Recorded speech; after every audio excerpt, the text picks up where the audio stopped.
What's going on, everybody? And just thank you so much for tuning in for another author chat today. I'm excited to have author Darran Handshaw joining me. So Darran, just wanted to just kind of start off just to say thank you so much for being here and taking the time to come chat with me. I know you're a little bit of a busy guy, I would say, but tell me a little bit about yourself, and then we'll kind of start off like, how did you get into writing first? So tell Sure. me about, I guess, your life up until you started really writing seriously.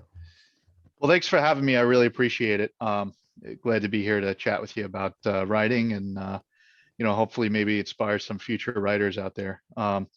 So let's see, how did I get into writing? I guess I've always kind of been into making up my own stories since I was a kid. I remember when I was little, I used to, make up stories, fantasy stories around my little Lego minifigures and have them play out a bunch of things, bunch of different stories usually that I saw. But I didn't really get into writing seriously. I actually wasn't really planning on being a creative writer at all. And I went to school for engineering. So I'm an engineer. I work as an engineer full time. And but one thing I've always been into was text-based role playing online. And I don't know if you've ever heard of MUDs or mushes. They're kind of like D&D, but for a bunch of people online and in text. So Muds is more like rolling dice, where your character has stats and you can fight different people based on the stats, and you have different um, skills and so forth. But then muds are multi-user dimensions, and then mushes are multi-user shared hallucinations, which is just a different. It ends up being just a different code base that they wrote the game in. Gotcha. But they were like the predecessors to like EverQuest and World of Warcraft. So they were really Oh big wow. in like um, the 80s and 90s. And it was like the first time players really got to get together and do a lot of things. The cool thing that happened though was in like the 90s and early 2000s, when everybody kind of went to the 3D world games, the graphical games like the MMORPGs. Um, Most of the people that stayed with Mushes were people that really liked writing. They liked writing, and the flexibility that they gave them with their characters. So you really could, you imagine in World of Warcraft or something, I guess you can, there's like predefined things you could have your character do, like nod or wave or something like that. Mhm. But in a mush, you could do anything that you could type that your character could do, just like writing characters in a book. You can imagine anything that you can imagine could happen. So um, mushes were more geared towards that, where you could write about what your character would do and react, and you kind of tried to stay true to your background and abilities of your character. And a lot of people got really good at writing on that. We came up with some phenomenal stories. So The Engineer, which is the book I wrote, was actually based in Redemption. The setting is Redemption, which is um, a game. It was a text-based role-playing game called Redemption Mush, and it was actually created by my wife and her friend Simon. And my wife Stephanie Hanshaw now, and I met her on her game playing Really? my character. So I logged into her game, created a character, and we ended up our characters got together kind of in the game, and the way it happened was just this incredible story. And at the end of it, I was like, wow, um, this is a really worthwhile story to just get down on paper. I think it's really important to me, and it's also just a really good story, and it was epic the way it kind of went down. So that was pretty cool. And there's a lot of, like, how D&D has game masters, I guess. I don't really I haven't played too much D&D myself, but there were plot masters in the text-based role-playing games. So I was like a local plot master for um, the kind of culture that I was a part of in the game. And so I ran a lot of the plot that ended up being The Engineer, and ended up being kind of the story of how I met my wife. So it was a really personal thing. Before that, I had tried like starting to write books on several occasions, and I'd gotten, I think the furthest I got was like chapter 10 out of like a big epic fantasy type novel. And I just kind of lost interest in it. It didn't hook me, I guess, which it doesn't speak well for the reader. If it's not hooking the author, it's not going to be hooking the reader. So The Engineer was the first story that really hooked me, and I knew I needed to write it. So I started writing it in 2014, and it took me about 3 years to finish it. So, like I said, I work full time as an engineer. So I'm a R&D engineer for a tech company. So I get to be pretty creative with that too, which is, I actually think it's fairly similar to writing, creating products, which is interesting. I didn't expect that at first. But I, on top of that, I also have have a 5-year-old son, and I'm a volunteer fire chief. So, I'm constantly, my pager's going off constantly. I have to run out on different various emergency alarms for my local community. But I knew I wanted to make enough time to write a book. So, I made sure I would set enough time aside to write every week so that I'd eventually get it done. I knew it was going to take forever, but so that's kind of the story of how I got into writing and how I started taking it really more seriously.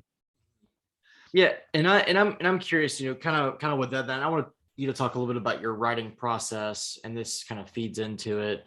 And I know we kind of talked about this off air, but like, how in the world do you make time to write? Like, I feel like I don't have time to write. I mean, I've got a 20-month-old. I'm married. I've got a full-time Yep. job. I also do a little bit of real estate on the side. I run a full-time website pretty much. Yep. And on top of all these other things. But how in the world do you make time for it? I mean, engineering itself is a pretty, I guess, chaotic environment. It's a very busy Yep. environment. Being a volunteer fire chief Yep. and then having a kid and a wife on top of that. So how do you make time for it? And what is kind of like your daily or maybe even weekly process to get some writing done?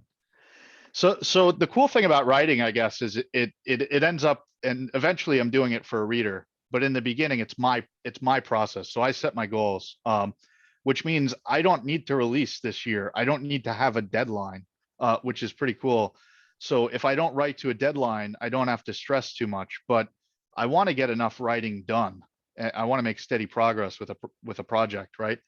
And that also is really important, because if you don't write regularly, you forget details in your story, and then you lose a lot of plot consistency. So you need to be regularly in front of the computer screen or notebook, writing down story and progressing with the story and living in it every day, even if you're not writing. So I think that's really important. But the cool thing about at least being a self-published author, an indie author, is like I said, I get to set my own deadlines. So or not set a deadline and just know I want to make regular progress. So what I decided was, wow, I'm crazy busy. At the time when I first started writing, I didn't have a child yet, but I knew I was going to have one soon. I think I was a fire captain when I first started writing, so I was a little less busy, but than being a chief. And I was still busy with full-time job and everything like that. And actually, I think at that point I was planning a wedding, so I was pretty busy with that. But what I decided was, hey, I want to get this done, so let me set aside every week, one night a week, that I'm just going to sit down at my computer when the day's over, and I'm just going to write. And I'll stay up as late as I feel like. But even if I don't feel particularly inspired, if I sit in front of the computer and just write for at least an hour, I'll make steady progress to my book. And I ended up doing that, and it took me about 3 years, but I ended up with a finished book as a product. And it was a little crazy to wrap my head around at first, because even in engineering, products that I work on at work, like big electronic products and things like that, it'll be like a year, maybe a year and a half is the longest project that I've ever worked on. So trying to wrap my head around a project that would take 3 years is pretty crazy at first. It was like, wow, I'm really going to be stuck in this for a long time. Yeah, And that was yeah. part of the reason I really had to like the topic. I really had to be into the topic that I chose and be hooked with it. And the story around that happened to my character Actaeon in Redemption Mush was really hooking for me. So that really So kept I'm me coming curious. back to the computer. Did was that 3 years for one draft, or did you rewrite it multiple times in that 3 year period? Because I mean, I can imagine like getting through one draft in the course of 3 years would be very grueling. But maybe going through multiple drafts and trying to perfect what you're trying to get at, Yeah. wouldn't be quite as bad. It's still pretty rough, but Yep. I'm a pretty big outliner, I guess. So and I'm always open to changing my outline. So I'm not like set in stone. This is my outline. I have to stick to it. If a better option comes along, I'm going to work that into my outline, but then I'll probably, and I like to call those iconic scenes. It's like the scene when you're in the shower, or you're driving a car and this crazy scene pops in your head and you're like, it's almost like a movie scene. You could see it just play out in front of you with the story. That has to go in your book. Those are the chapters and the scenes that readers are going to be talking about forever. And they're going to look back and go, I remember that moment. So I always kind of clear the way in the outline for those to go in. And I make sure that's in there. But that said, getting back to the outline, that really does keep me on track where I look at the outline and I could kind of see, is the scene really needed? Does it give anything to the major story? Should I even write it? That type of thing. And that really has kept me on track. So when I get done with draft one, it's a pretty tight draft. It doesn't have a lot of extra meat and stuff like that. I do have to go through it. I have to look for plot consistency. I have to look and see, are these scenes strictly necessary? Do some of them need to be rewritten? And certainly I've had to rewrite the scenes that I don't like the way they've played out. But that I think has given me the ability to have a tighter first draft and then be able to have a quicker progress with subsequent drafts, so I'm not spending forever on it, you know? So yeah, that 3 years was really starting to write the first draft. And I would say I started writing a little bit before that, but 2014 was when I really took it seriously. I was like, I'm doing this. I'm going to do it every week. And I started tracking the file dates from there. And then when I got to 2017, actually December 2017, I had a fully edited novel that had been through several drafts and iterations and was ready to go to publication. Gotcha. As far as like your, I guess, influences and inspirations lead into that with like, did you read a lot growing up, and did you have favorite authors that you continued reading as you got older, and did those inspire you to not only just write but inspire you to do the story, or was your story really just inspired by your time going through the mush? There's definitely different inspirations. I was an early reader, so I was reading lots of different books since I was really a small kid. I remember reading, I think I read Jurassic Park when I was like 8 or 9 or something like that, and read through it. My mother was not happy about it. She's like, you can't read that. There's a lot of violence in that. It's like, I don't care. I'm reading it. She finally agreed to it. But, I remember certain influences, like I read Chronicles of Narnia when I was that age, and a few things like that. I really didn't discover, let's see if I can adjust this a little You're bit. good. So it's getting bad. I have these upper windows here and it just shines right in and blinds the camera. I really didn't get into sci-fi fantasy until I discovered it in high school. I didn't really know it was a thing. I didn't know anyone that was into it. So I guess I was kind of like in a sheltered life. I missed out a lot on like early sci-fi fantasy. So during high school, I really started to get into it. I think one of the first novels I read that was sci-fi was I found the Gap series by Stephen Donaldson. It was like a big grand space opera. And I was like, wow, this is awesome. So I really read into that. And then one of the next big influences for me was Roger Zelazny's Amber. I don't know if you ever got the chance to read that. I've got the whole series on That's, audio. It's one of the things I'm planning on going through this year. So yeah, that I would say is like my favorite series ever. It's just, wow. Zelazny's authorship is just really impressive. It's like every paragraph you look at is like amazing the way it's written. I don't want to sell myself differently to readers. I'm not as poetic and I'm not as much of a master as Zelazny. So don't buy my book thinking you're gonna get Zelazny. The next Um, Zelazny. but if you do want the next Zelazny, I think Josiah Bancroft is the next Zelazny. Mm, I think just reading through his stuff, and I think it comes from both of them were poets. So you see that poetic language in like every paragraph of their book, and it's really impressive. Um, so, but also just the way Zelazny's stories were woven and had different characters was always very impressive to me. You know, and the different characters would all come together in like a convergence, and mayhem would ensue, and the way he resolved it was just always awesome. yeah. So I gotcha. Yeah. Yeah. I like I said, I haven't read Zelazny, but I've read Bancroft, and yep. my gosh, just like there's just something about it. And I think what you said is right. It's just the poetic way in which the story is Yep. written. Because I mean, it's a fairly straightforward book, but just all the twists and turns that Sinlin takes and all the different Yep. things that Josiah brings into it just make it such a wonderful series.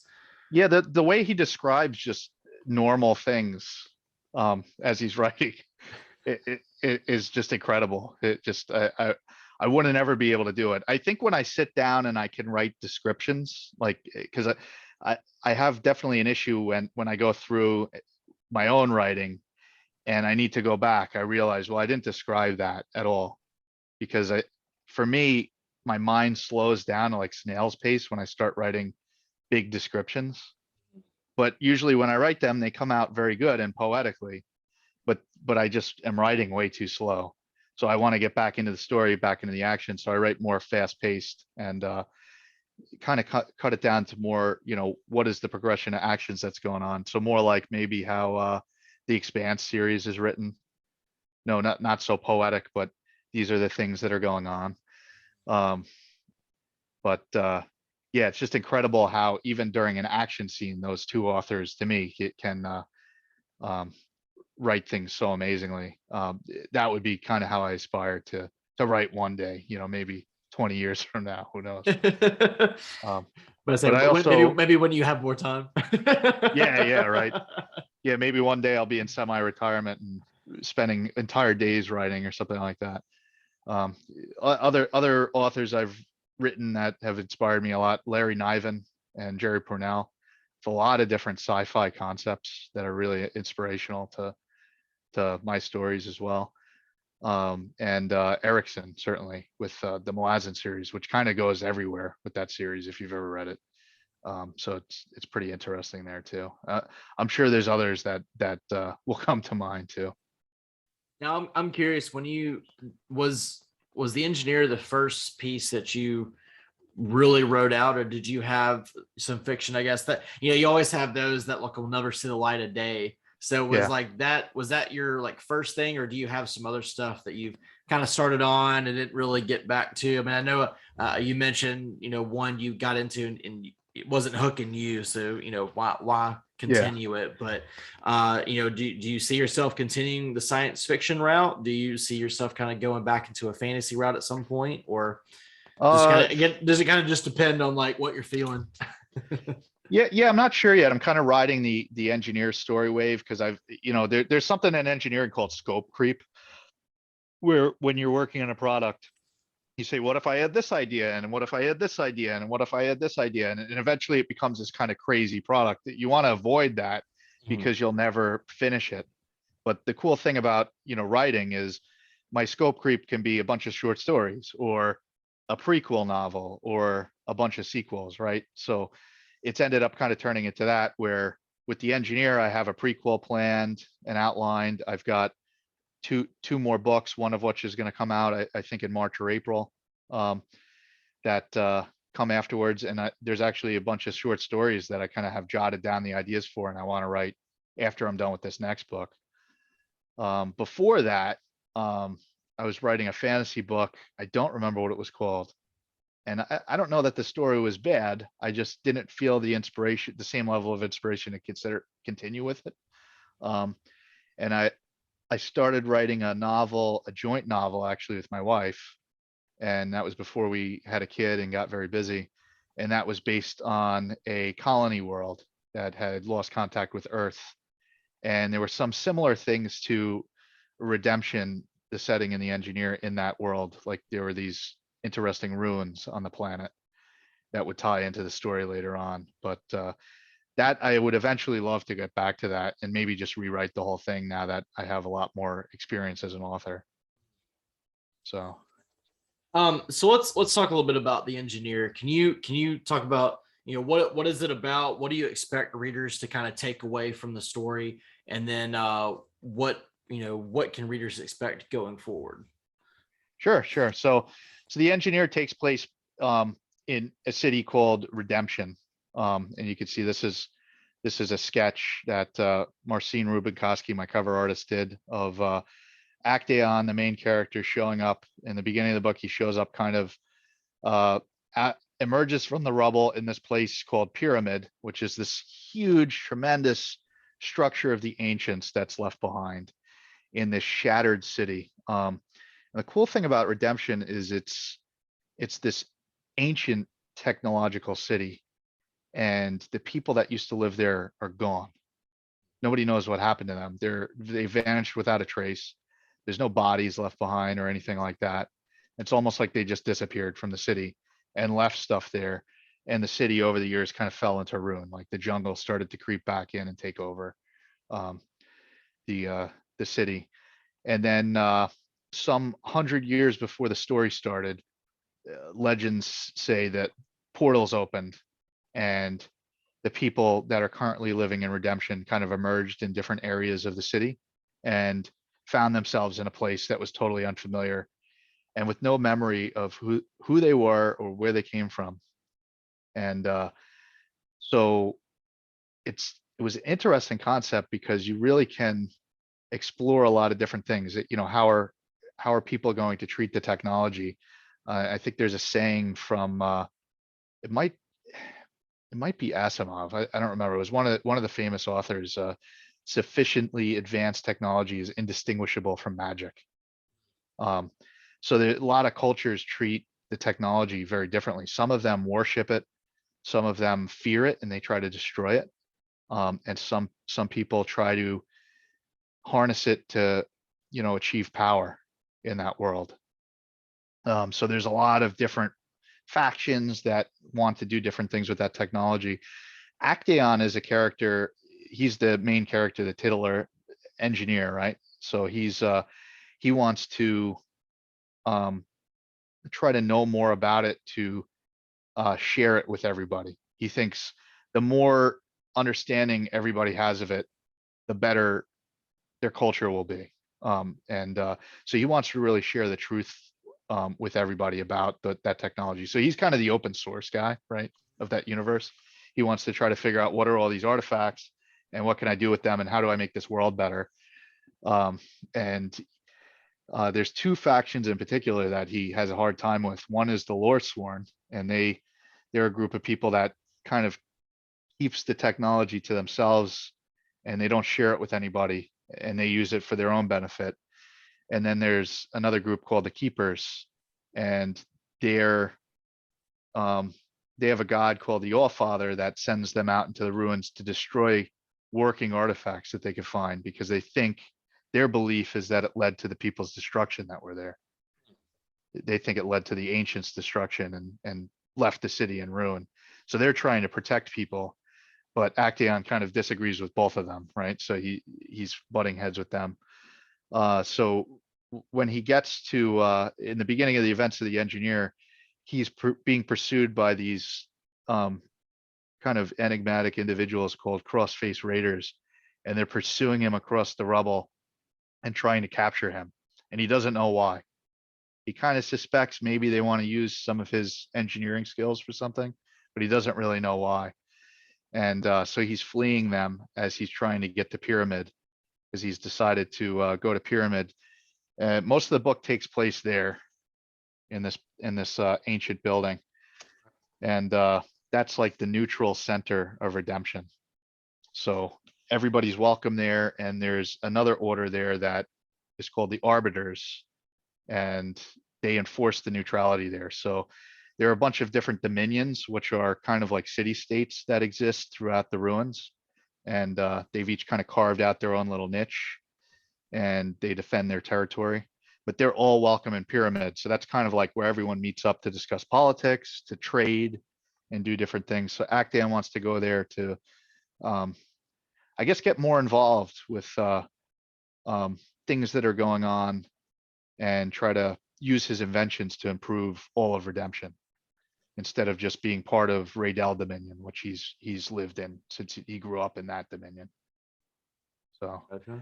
It almost feels like it has like a little bit of like a District 9 feel and like a little bit of I don't know if I want to say like Fallout, just like with like factions and stuff. Like it yeah, almost has like a couple of like little identifier things. Like I'm thinking the reason I say District 9, because I'm just thinking of, guy goes in, you've got all this alien technology, people want the alien technology for like their means, then they're also trying to save these people. So yeah, and just like with the cover too, just I'm thinking of like looking down on like the populace that's under the ship. Just kind of reminds me of like kind of like that ruiny type look. So as far as going forward, what are you? I guess where is the story going? I guess if you can do it without bringing in spoilers.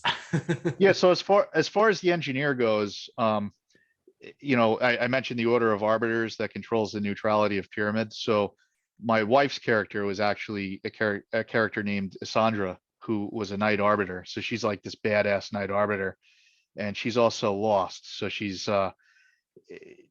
lost, but it's not particularly known. So I guess it's a minor spoiler in the story, but um, the lost are people that were somehow their minds are somehow damaged. So they experience a lot of hallucinations and a lot of times can't actually cope with society at all. But the Order of Arbiters likes to take in those kids and train them to be arbiters because they need people. So people don't want to deal with them because they're considered a burden on society. So they, people that don't, I guess, unfortunately execute their kids or dispose of them and want to be more humane will donate them to the arbiters to raise. So Asandra is one of those characters, and Actaeon and Asandra kind of meet up at the beginning of the novel, and they start to really form a close friendship. And the story really takes an interesting twist as they get closer, which I don't want to spoil with that, but Actaeon really wants to try to impact the world around him with his understanding of technology and his engineering inventions. And he is able to do that, but not quite in the way he expected. So the end of the engineer is kind of surprising. And then the story I'm writing now, the Dark Card of Redemption, is starts at the beginning of a war. So there's a tribal invasion at the end of the engineer that's not really touched upon. It's just kind of talked about. And they need to respond to that at the beginning of the Dark Card of Redemption. And so they kind of they're forced to separate the two of them, and they go off into the ruins to kind of lead an army to break this invasion. So last question I've got for you. Have you read anything recently that you'd recommend? It doesn't have to be, a novel in the past couple of years, but is there something that you read that you just really are like, everybody needs to read this? Yeah, I guess I could talk about a couple things. One thing actually I wanted to mention is funny. When I was about to publish my novel, a game came out. Have you ever played? I don't know if you game much. A little bit. But there was a game, Horizon Zero Dawn, that came out. Mm-hmm. And it was funny because it was so similar to my book. It had a main character that grew up kind of in a tribal culture, very similar to Actaeon, and was an outcast, kind of like Actaeon, because he was so eccentric. So they didn't want. They were kind of afraid of him because he was meddling in all this stuff they didn't understand. But then had a very good technological understanding and starts to get more involved in that and try to figure out what the answers of the city are. So it was funny because, when I played through Horizon Zero Dawn, I was like, oh, did somebody play on my wife's game and maybe come up with their own story and, maybe make the same story into a video game.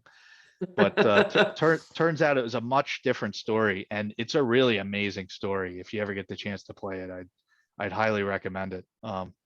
Very, very cool story there. Recent reads, I just finished Josiah Bancroft's series, the the Tower of Babel. I really enjoyed that. I thought that that was a good mix of, I guess, a fantasy setting, which is kind of what I write, where I have a fantastical setting, but hard sci-fi driving it. I really like that.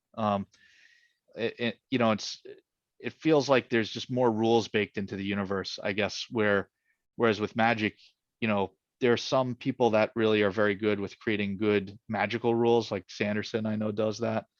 But I feel like Magic, the fantastical doesn't, it almost seems like you could go anywhere with it sometimes.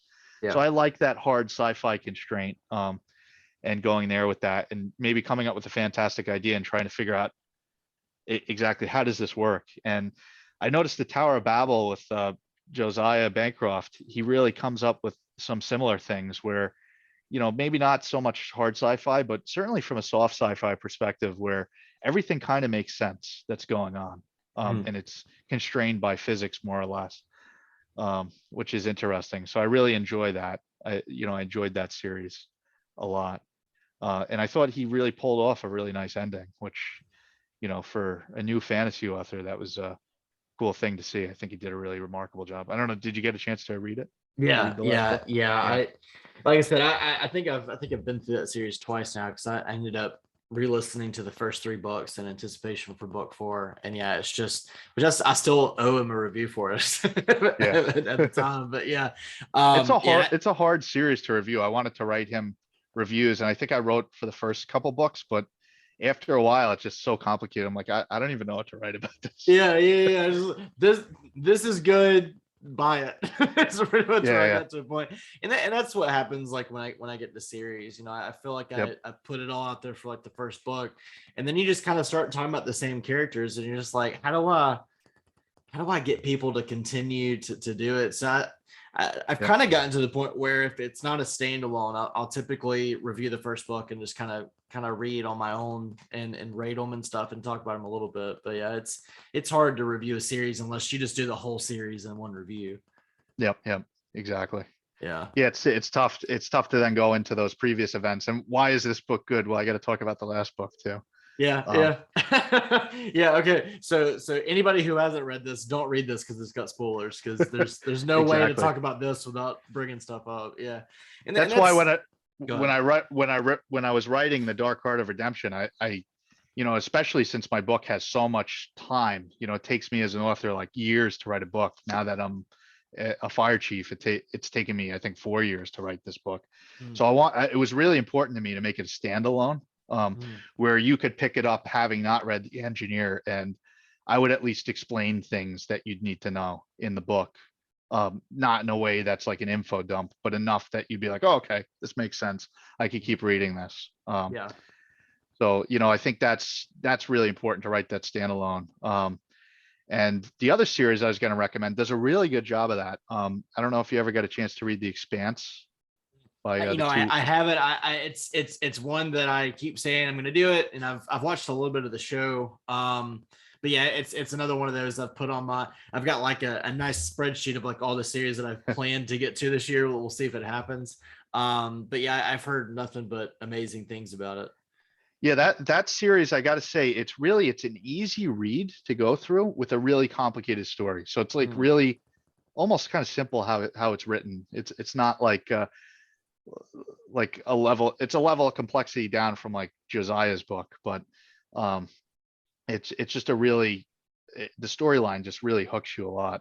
But the cool thing about it is I noticed when I read through every book, they'll explain the events that happened in the past book very briefly, just so that if you picked it up in the middle of the series, you can understand what was going on.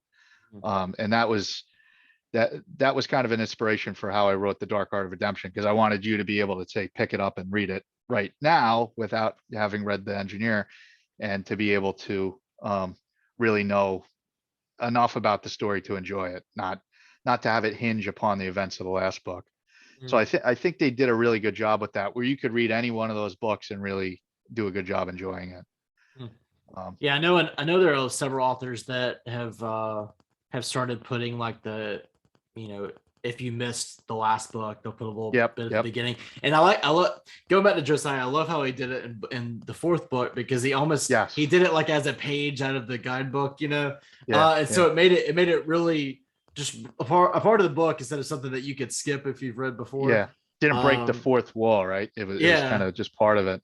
Yeah, I actually was I put that into Dark Art of Redemption because there were a few reviewers. Nick Borelli was one of them, from Out of This World. And they were like, man, it's so long between your books. You know, I'd have to read the whole book. And I was like, well, what if I put a synopsis in the beginning and try to make it non-spoilery?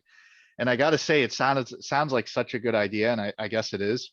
And I'd credit Nick and some of the other reviewers that reviewed my book with the idea. But man, is it hard? Like, authors talk about writing a blurb, and like the back matter. Yeah, the back But man, cover, trying yeah. to summarize the previous book with like one page without going on for, oh my God, that's difficult. So I probably had the hardest time writing that of everything in the book. Just trying to summarize the engineer in one line without like necessarily spoiling the whole thing too. Right. It's like without spoiling it and without like Yeah. sounding just like blah. Yep. Like you want it to sound very engaging, you know, you just want us to like some things Yeah. happened, some people died, you know, here's book 2. And it's the first thing they're going to read too. So they're going to open it up. And if it's terrible, it's, I'm not going to read this book. Goodbye. It's like, well, it's not how I am as a writer. It's just this thing I was trying to do. Yeah. But yeah, you gotta really make sure that that's clean for a good first impression. So it was pretty funny to, thinking about that. But I think Josiah, I read that because I actually started writing that. And then when his book came out, I read through it. I was like, wow, he did a really phenomenal job with it, of course. Yeah, of course, right? Yeah, I'm kind of curious. I'll have to reach out to him on Patreon and just be like, okay, so how long did it take you to write that beginning bit compared to like actually writing the book? Just based on our conversation. That was one thing I wish I could chat with him more. I wish he was still on Twitter and I could just be like, hey, that was tough, huh? Absolutely. Well, Darran, I appreciate you taking the time out of your super busy day to come and chat with me. Best of luck getting Thanks. book 2 out. Congrats on the Escapist tour for the engineer. And we'll definitely have to do this again. And I'm definitely going to be getting into my copy of the engineer and getting your review out soon. So I wish you nothing but the best. And please feel free to reach out if you ever need anything. Thanks, David. Really appreciate it. And I want to thank Justin for setting up the tour. Really appreciate it. Absolutely. Thanks, man.